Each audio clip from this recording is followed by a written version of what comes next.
مساء الفل. بدأتوا تشتكوا من حمو النيل. ايه هو حمو النيل او بيسموه الهيت راش؟ هي عبارة عن نوع من انواع الحساسية الجلدية، بتبان في شكل حبوب صغيرة قوي. ساعات ممكن تكون حمراء وساعات ممكن تكون بارزة بنفس لون الجلد. بتلاقيها اكتر اماكن بتتجمع فيها في رقبة الطفل من ورا مكان ما بيعرق جامد، وتلاقيها واخدة لغاية اول ظهره. يا اما تلاقيها منتشرة على صدر الطفل، يا اما تلاقيها واخدة من تحت الباط وبعدين واخدة الدراع لغاية الكوع. كل ده ممكن يظهر في حمو النيل. بتظهر كتير جدا في الحر عند الحز بتاع البامبرز بتاع الحفاضة، او عشان ده المكان اللي بيعرق جامد، او في ظهر الطفل، المكان اللي هو فيه لابس فيه الحفاضة بس في ظهره من ورا. بالذات الحبوب بتبان في الحتة دي. طيب، ايه سببها؟ سببها مش الحر، سببها الرطوبة. لان الرطوبة العالية بتخلي العرق اللي موجود على الجلد ما يخرجش. طبعا الحر موجود بس الرطوبة هي المشكلة. لانه ساعات مثلا ممكن نروح الساحل او ممكن نروح لاماكن مش حر قوي وتلاقي برضو حمو النيل بيطلع بسبب ايه؟ ان المكان ده فيه رطوبة عالية. فايه اللي بيحصل؟ انه العرق عايز يتبخر علشان خاطر الجلد نفسه والمسام بتاعت الجلد ترتاح وتفضى. بس للاسف عشان الرطوبه عاليه الجلد مش عارف يبخر العرق اللي فيه. ده سبب.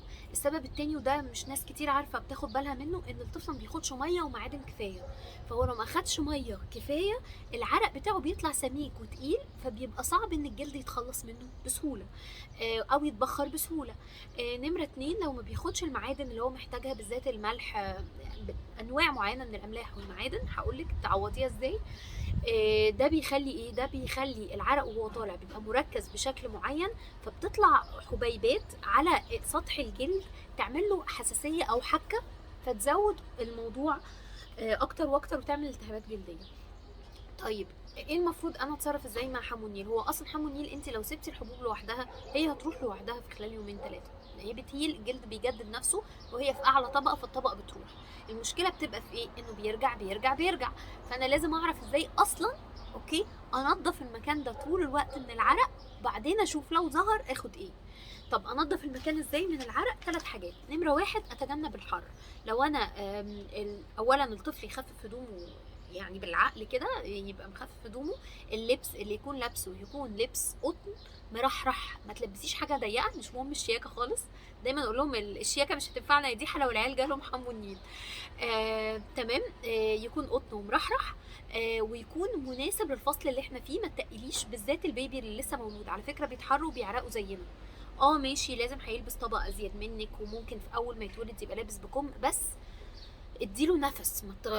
ما تربطوش بحاجات كتير بالذات وقت الرضاعه لان بيعرقوا جامد جدا. تاني حاجه، عندك تكييف او عندك مروحه شغليها. خلاص مروحه، خلاص شغليها بس ما تبقاش متوجهه على الطفل. الجو حر قوي وعايزه التكييف، شغلي التكييف، ما تسيبيش الطفل لغايه ما يتصفى من الحر. انما التكييف ما يكونش اوطى من 26.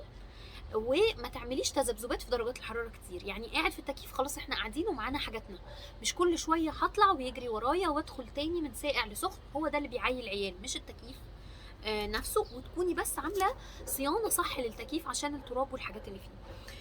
حاجه كمان مهمه جدا، هوي الشقه بالليل لما تقدري عشان تدخلي هواء ساقع وتخرجي الهواء السخن. وقت النوم افرشي تحت الطفل حاجه قطن تشفط العرق اللي طالع منه. شيلي بقى العرق اول باول. احسن حل هو الحموم، ان شاء الله تحمي مرتين وثلاثه في اليوم. يعني في ناس بتبقى ساكنه مثلا في الدور العالي خالص فبتبقى البيت فعلا حر جدا، دي لازم تحمي مرتين في اليوم. خلاص. مثلا انا مش هقدر احمي كل ولادي مرتين في اليوم لان دي حاجه صعبه، يبقى على الاقل اشطف الاماكن اللي انا قلت عليها، بالذات عند الحفاض، تحت الابط، الرقبه، الوش، الصدر، فوقيه، شطفيه بحيث تفوقيه. طيب ده مش انا مش قادره اعمله، او انا في مكان مثلا في الشارع، خدي معاكي اي قطن حطي عليه شويه ميه، فانيلا، او مثلا اي قماش قطن. خلاص. وحطي عليها شويه ميه وامسحي الاماكن دي.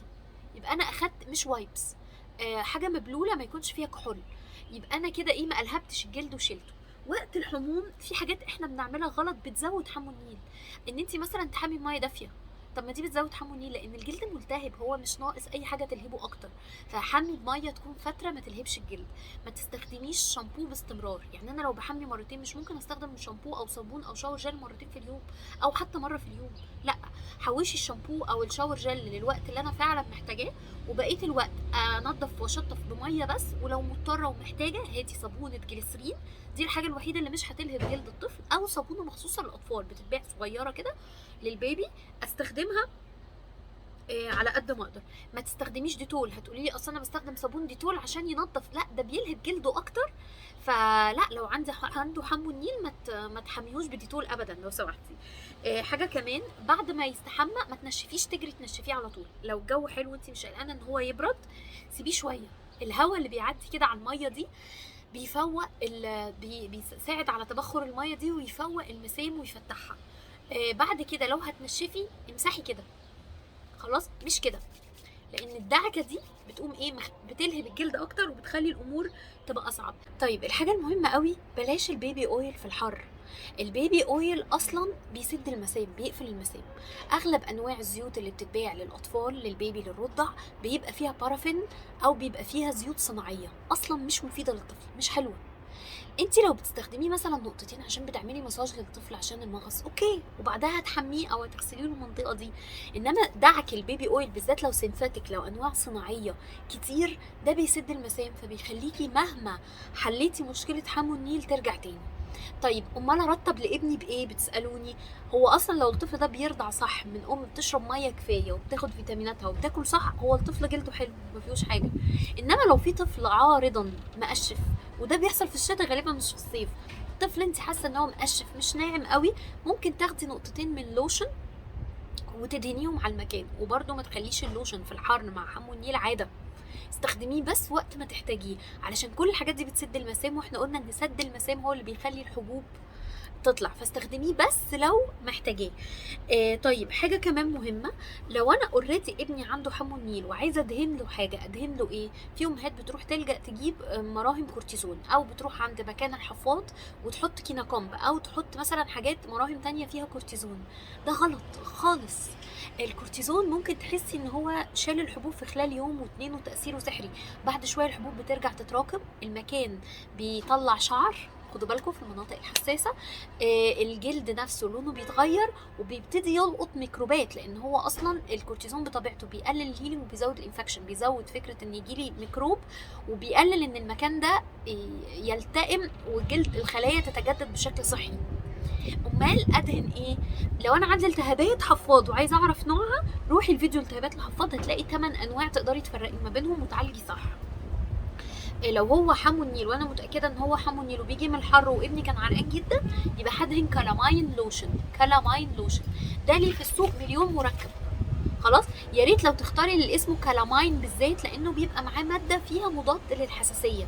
فلو الطفل ما بيحسش بحكه مع حمو النيل، الطفل بيحس بشكشكه، هي اسمها بريكلي عشان هي بتشكشك شويه. فلو او كبير على فكره يقدر يدهنه، فهيخفف الشكشكه شويه ويهديه. مش لاقيه كالاماين بالذات، هاتي اي بديل ليه موجود في السوق هيخفف الحكه، امان انك تستخدميه حتى لو كل يوم، مفيش مشكله، وهيخفف لك حمو النيل. الحاجه الاخيره بس اللي عايزه اقولها مهمه جدا، ما تستخدميش بودرة التلج، لان بودرة التلج اولا بتسد المسام، ثانيا بيحصل منها اسبيريشن. في اطفال اخدوا تلج دخل في الجهاز التنفسي، والاطفال دي جات لها مشاكل كبيره في التنفس والتهاب رئوي، دي حوادث مؤكده من الجمعيه الامريكيه لطب الاطفال. فعشان كده احنا ما بنستخدمش خلاص بودره التلج دي للتوصيات الجديده. لو ابني الحكه اللي عنده دي او الحبوب اللي عنده شكلها غريب، ليها قشره ناشفه، لونها احمر قوي، ليها راس فيها صديد او مده في اخرها، ليها راس صفرة، دي ممكن ما تكونش حمو النيل. ما بتستجيبش اللي انا بعمله، بحمي كفايه وبدهن كرامين والجو عندي مش حر وابني مش عرقان اصلا، تبقى مش حمو النيل خلاص. يبقى دي حاجه تانية الدكتور محتاج يشوفها، ممكن بعد شهر تكون اكزيما، ممكن يكون اكل حاجه ودي علامات تحسس الاكل. هتلاقي قائمة تشغيل مخصوصة، بلاي ليست مخصوصة لكل حاجات موسم الصيف اللي بتسألي عليها، الناموس، التهابات الحفاض، خلع الحفاض، كل مشاكل الحر. كل سنة وانتم طيبين.